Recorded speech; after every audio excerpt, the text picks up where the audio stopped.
Jadi seolah-olah Nabi Musa disuruh oleh Allah untuk tanya kepada Fir'aun, tidakkah engkau wahai Fir'aun, laka tu, la bagi dalam bahasa Arab ada dengan maksud milkiyah. Milkiyah tu maksudnya la dengan maksud milik. Laka, bagi engkau, maksudnya milik engkau. Jadi Musa bertanya kepada Fir'aun, apakah engkau memiliki perasaan untuk apa dia? Nak membersihkan jiwa. Hal laka ila antazakka wa ahdiyaka. Kalau ada, ahdiyaka ila rabbika. Aku akan tuntun engkau, aku akan bimbing engkau kepada Tuhan engkau. Fatahsya. Lalu engkau akan takut kepada Allah. Tengok kata kunci dia tu, takut. Kan kita sebutkan 14 ayat pertama tu untuk jadikan kita jiwa yang takut kepada Allah. Jadi Allah hantar Nabi Musa untuk bercakap kepada Nabi Musa, Allah hantar Nabi Musa untuk bercakap kepada Fir'aun agar Fir'aun rasa takut kepada Allah. Dalam surah 20 ayat 43, cuba kita lihat. Surah 20 ayat 43.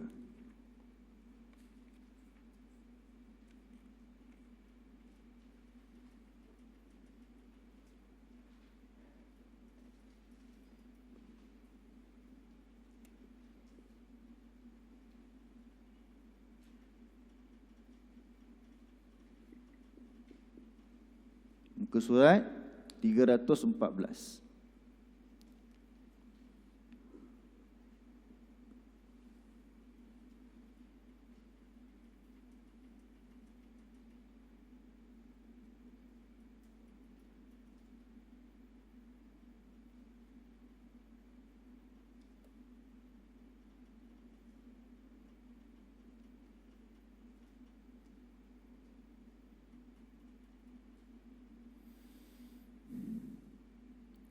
Muka surat 314.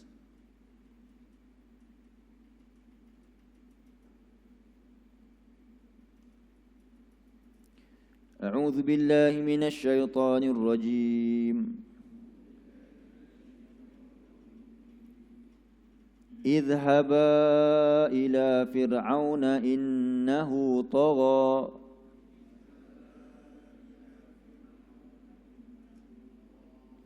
فقولا له قولا لينا لعله يتذكر أو يخشى.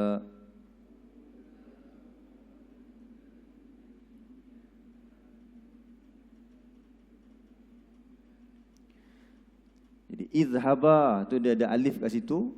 Ini yang detail. Tadi Allah cerita dalam surah An-Nazi'at Nabi Musa, tapi Nabi Musa pergi dengan siapa?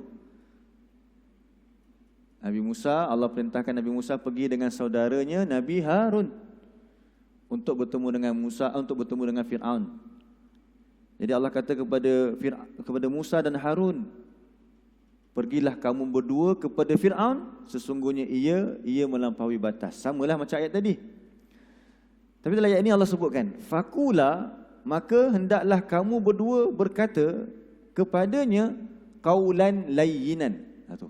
Qaulan layyinan. Apa terjemahan qaulan layyinan?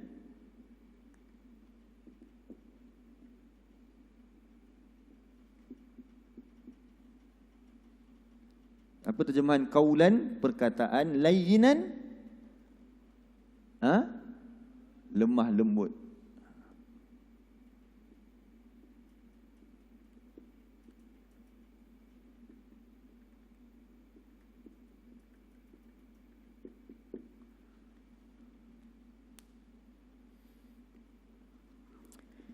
Kita kadang-kadang nak dakwah budak-budak muda. Budak-budak muda hari ni dia suka main apa tuan-tuan? Dia suka main game. Dan game tu dalam phone tu boleh duduk bukan 3 jam, berjam-jam. Jadi kita pun fikir macam mana nak dakwah budak-budak muda?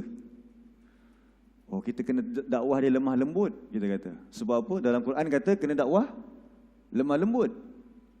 Jadi apa kita buat? Ada sebahagian dia berdakwah kepada anak-anak muda ini, cara dia macam mana? Dia pun main game sekali. Dia pun main game sekali. Main game dengan budak-budak tu sekali. Tujuan dia kata apa dia?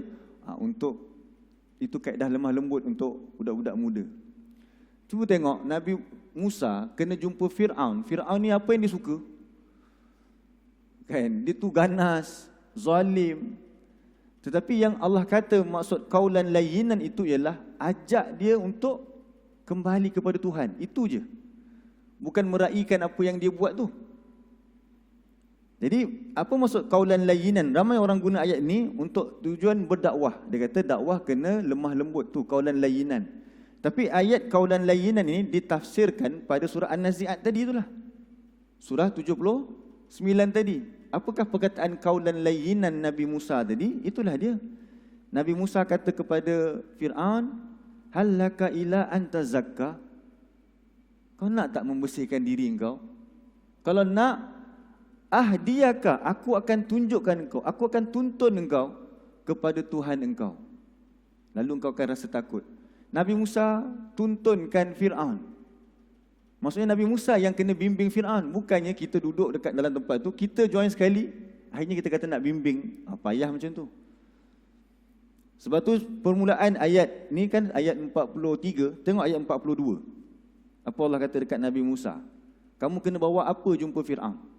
Tengok ayat yang ke-42.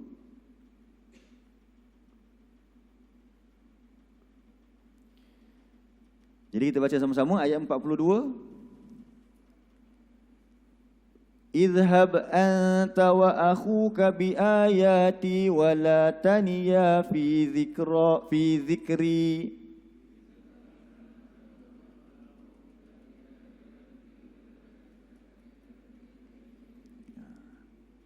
Jadi Allah kata, pergilah engkau dan saudara engkau, iaitu Musa dan juga Harun. Dengan apa? Allah kata, Nabi Musa dengan Harun, pergilah engkau untuk apa? Bertemu dengan Fir'aun tadi itu. Bi-ayati. Apa maksud bi-ayati? Dengan ayat-ayatku. Jadi kalau kita nak menyampaikan dakwah ni, kita kena bawa siapa punya ayat, siapa punya perkataan? Allah. Sebab kita nak mengajak manusia kepada Allah. Jadi kita bukan nak bawa manusia kepada kita. Tu pendakwah dia kena tahu. Bukan nak cari crowd. Bukan nak cari penyokong. Bukan nak cari followers. Ramai ustaz ni punya penyokong. Tengoklah dia cakap macam mana, best, kelakar, pandai menyanyi. Macam-macam. Ni tak, sikit-sikit Quran, sikit-sikit Quran. Memang itu yang Allah suruh. Sebab kita nak cari orang untuk ikut Allah. Sebab tu Allah tegah, Allah cela orang-orang yang mengajak manusia untuk menjadi pengikut dia, bukan pengikut Allah. Tengok surah 3, tanda muka surat ni. Tanda muka surat ni. Buka surah 3 ayat 79.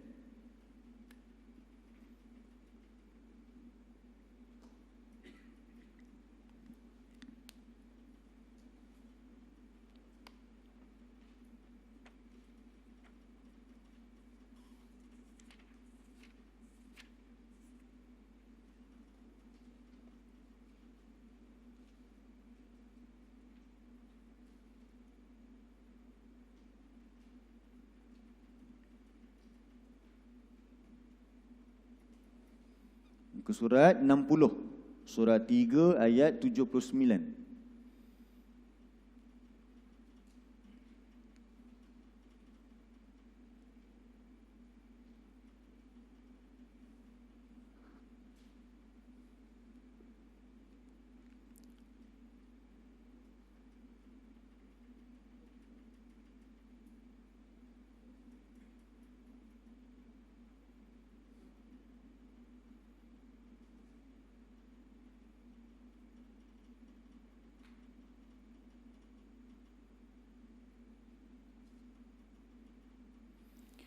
A'udzu billahi minasy syaithanir rajim. Ma kana li basharin an yu'tiyahu Allahul kitaba wal hukma wan nubuwah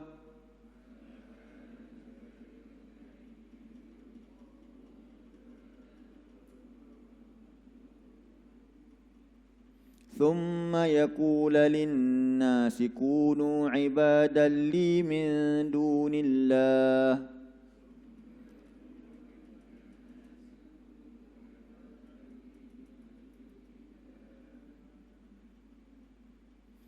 ولكن كونوا ربانيين بما كنتم تعلمون الكتاب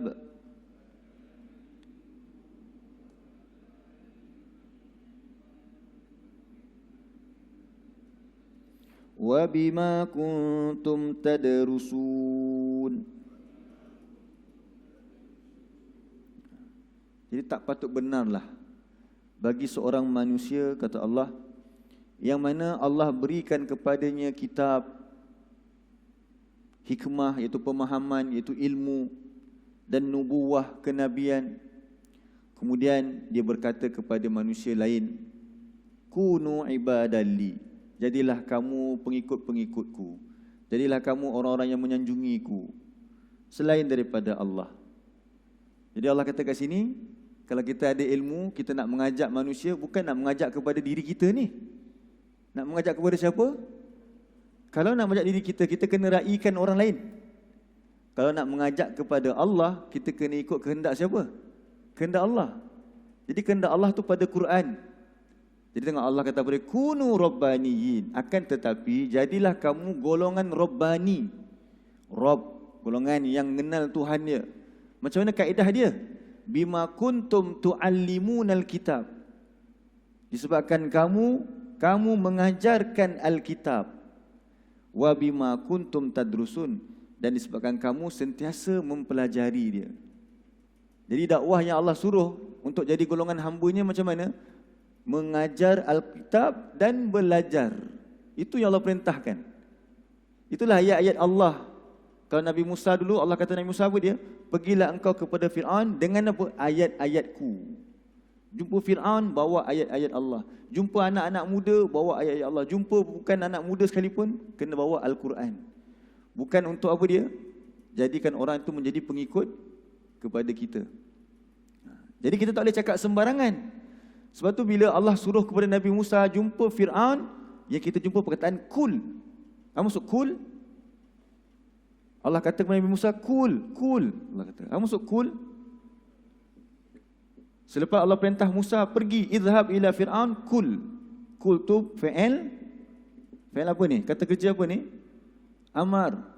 Allah perintahkan. Allah perintahkan apa? Ucapkanlah.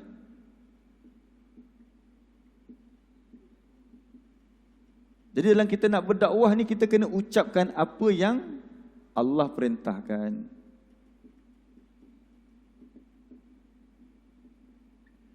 So apa yang kita nak kena sampaikan supaya manusia kembali kepada Allah? Bagaimana cara untuk kita menunjukkan manusia supaya dia boleh membersihkan jiwa dia? Jawapan dia ialah dengan mengajarkan Al-Quran ini. Tak ada cara lain dah. Saya ada formula lain. Untuk anak muda macam ni, untuk orang tua macam ni. Kita kata macam mana nak kumpulkan orang-orang, kan susah. Tengok Nabi dakwah macam mana. Dua perkara untuk menjadikan kita saling berkasih sayang, iaitu sentiasa memberi salam. Memberi salam kepada siapa? Kita kadang-kadang pilih-pilih bulu. Beri salam kepada orang-orang yang kita kenal. Yang kita tak kenal, kita tak buat tahu. Nak pula nampak tak siapa-siapa duduk tengah melepak, langsung tak beri salam. Nabi kata sampaikan salam kepada siapa? Orang yang engkau kenal dan juga orang yang engkau tidak kenal. Satu, itu menunjukkan apa? Salam. Apa salam? Sejahtera. Kita nak datang nak bawa sejahtera kepada mereka, nak bawa Al-Quran. Kan lepas solat kita kata apa dia? Allahumma antas salam. Ya Allah, engkaulah salam. Wa minkas salam, dan daripada engkaulah salam. Maka kita sebarkan salam. Allah turunkan Al-Quran ini untuk kesejahteraan. Kita sebarkan Al-Quran. Yang kedua, kata Nabi apa dia? Beri makan. Yang kedua apa dia? Beri makan. Itu kaedah dakwah Nabi. Cara dia apa dia? Beri makan. Bukan mesti kita kata maksudnya lepas kelas kena ada makan ke. Tapi itu salah satu kaedah. Bahkan kita kena sentiasa memberi makan. Mungkin setiap minggu ke kita ada buat program bagi makan kepada masyarakat. Memang memberi makan ni akan melembutkan hati orang. Ingat tak masa kecil, kalau pergi rumah kawan, mak dia kalau bagi sirap pun dah seronok kan. Setiap kali pergi rumah kawan ni, mak dia bagi sirap ros dengan ais sejuk. Budak-budak rasa apa? Seronok. Pergi makan ni memang menyeronokkan orang. Jadi itu cara Nabi berdakwah. Kemudian Nabi sampaikan kepada Abu Lahab sekalipun, Nabi bagi tahu di hadapan kita nanti ada azab Allah. Tak pula diraikan. Sebab tu turunnya ayat nanti apa dia? Lakum dinukum waliyadin. Tak boleh kita raikan semua benda. Oh, nak dakwah kena raikan semua. Tidak. Tetap kena bawa apa yang Allah kata kul. Kul, ucapkanlah. Jadi apa yang kita nak ucapkan ialah Al-Quran. Untuk kita ini adalah Al-Quran. Supaya apa? Supaya Quran itu memberi petunjuk kepada mereka. Buka balik surah 20. Surah 20 tadi. Yang kita tanda.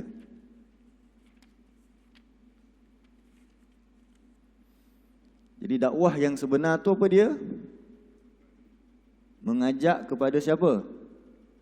Dakwah yang sebenar adalah mengajak kepada Allah.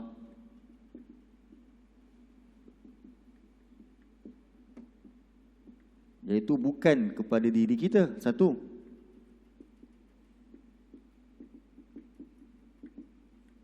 Dengan cara macam mana kita mengajak kepada Allah? Dengan apa dia? Usaha, belajar dan mengajarkan apa tadi? Alkitab. Belajar dan mengajar Alkitab.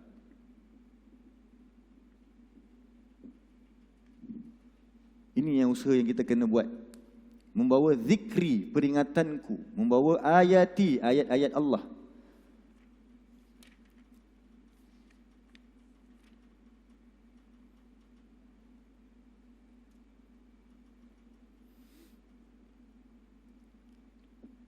Jadi tuan-tuan boleh tengok balik surah 20 ayat 42 tu.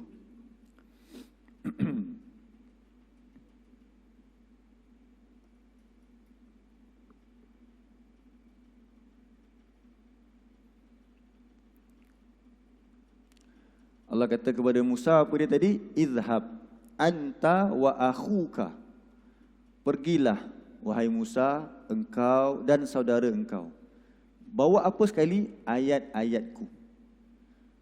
Jadi peringatan untuk kita pula macam mana? Kalau kita nak menyampaikan, sampaikan ayat-ayat Allah iaitu Al-Quran. Tapi engkau pula jangan lupa. Wala taniya fi zikri. Dan janganlah kamu berdua lalai daripada mengingatiku. Kalian kena tetap belajar Al-Quran. Sebab tu usaha tadi dua. Belajar dan mengajar. Walaupun orang tu dah mengajar, dia tetap kena belajar sebagai peringatan bagi diri dia. Kalau tidak, dia akan mendabik dada. Dia rasa lebih hebat. Jadi ilmulah yang akan mengubah manusia. Peringat ayat Allah lah yang nak mengubah Fir'aun. Supaya dia menjadi orang yang takut kepada Allah. Sebab tu kalau kita tak sampai ke Al-Quran, tak akan berhasil ketakutan kepada Allah. Ilmu sahajalah syarat. Ilmu Al-Quran lah maksudnya sahaja syarat untuk menjadikan seseorang itu takut kepada Allah. Dia tak boleh buat-buat takut. Tengok dalam surah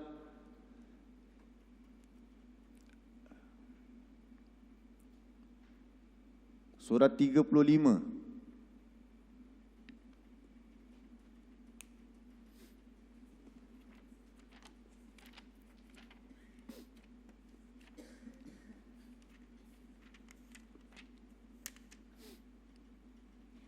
Ayat 28.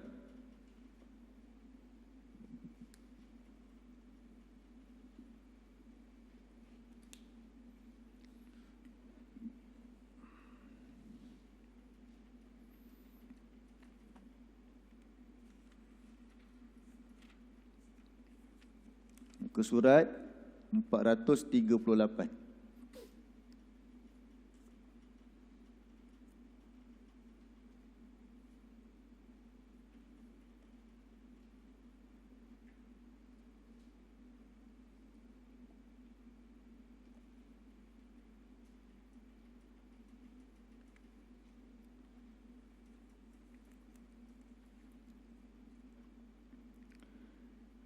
Muka surat 437. A'udzu billahi minasyaitonir rajim. ومن الناس والدواب والأنعام مختلف ألوانه كذلك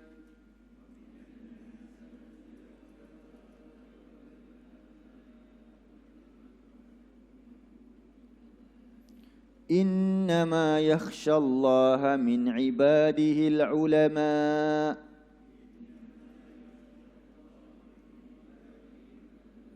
إن الله عزيز غفور.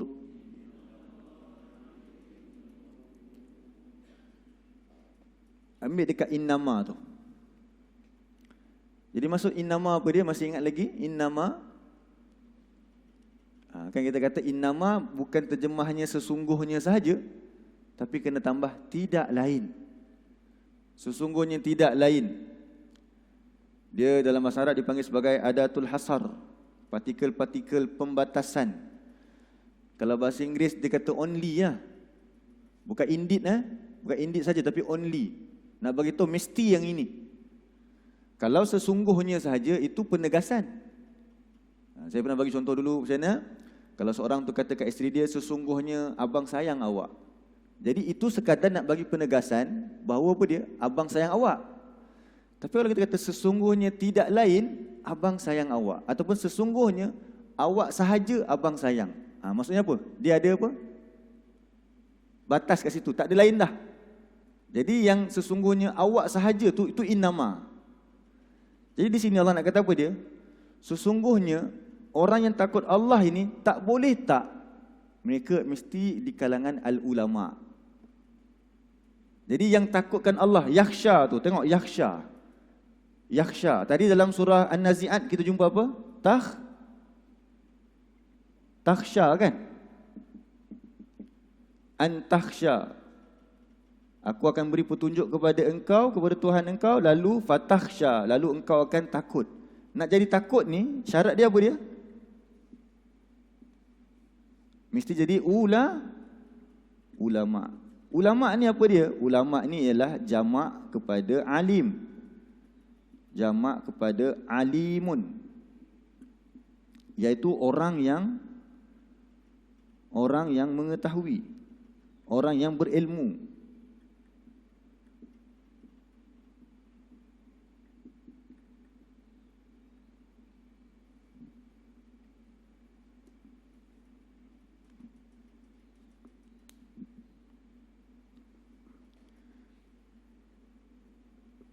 Innama yakhsyallaha min ibadihil ulama.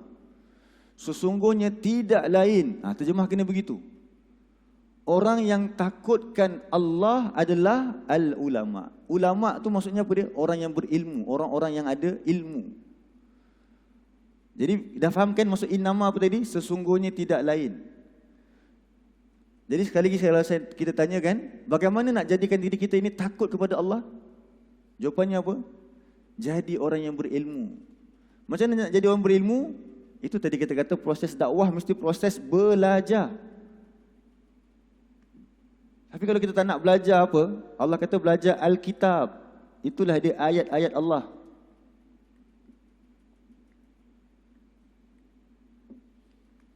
Kalau kita tak nak ada proses belajar Al-Quran, memahaminya, lalu lepas kita belajar kita tak mengajarkannya, nescaya kita tak akan melahirkan golongan-golongan yang takutkan Allah, na'uzubillah.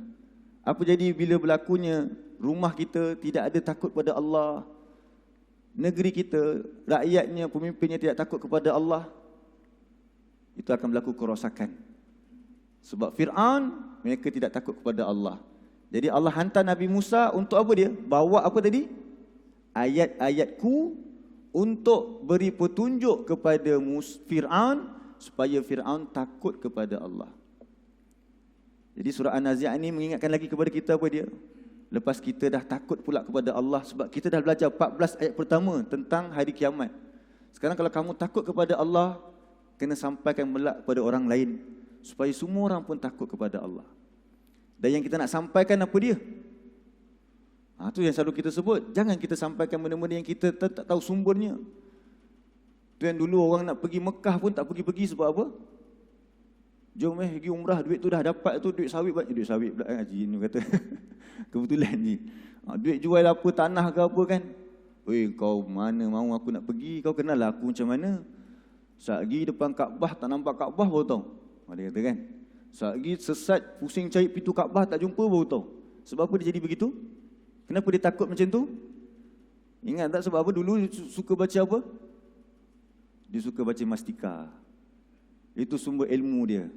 Jadi dia takut dengan cara yang salah. Sedangkan siapa yang lebih dahsyat daripada dia dulu duduk depan Kaabah, berdoa depan Kaabah tu? Siapa? Dulu-dulu. Yang lebih teruk daripada dia tu.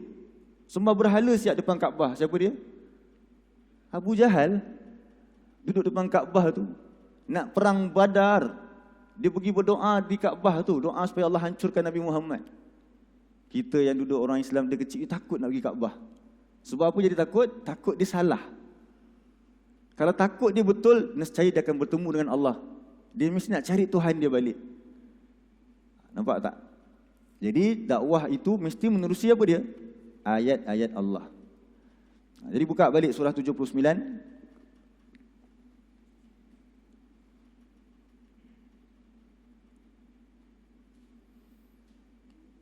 Tengok balik ayat 17.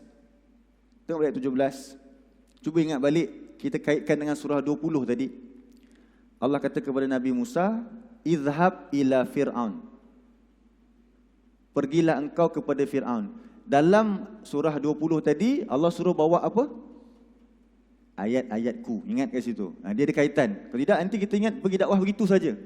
So, pergi dakwah kena ada ilmu. Kadang orang semangat berdakwah, tapi dia hanya ada semangat, tapi dia tidak ada ilmu. Apa yang akan berlaku? Pasti akan berlaku kerosakan. So kita nak keluar dakwah bagus, tapi kena belajar. Sebab proses dia tadi kita dah baca surah 379 tu. Yu'allimunal kitab. Yu'allimunal kitab wa bima kuntum tadrusun. Mengajarkan Alkitab dan belajar. Mesti belajar Alkitab. Jadi Allah kata kepada Musa, pergi kepada Fir'aun, bawa ayat-ayatku. Sesungguhnya dia melampaui batas. Tanya dekat Fir'aun, nak tak? Engkau, perlu tak engkau? Kau ada tak hajat? Kau ada tak keperluan untuk engkau membersihkan jiwa engkau?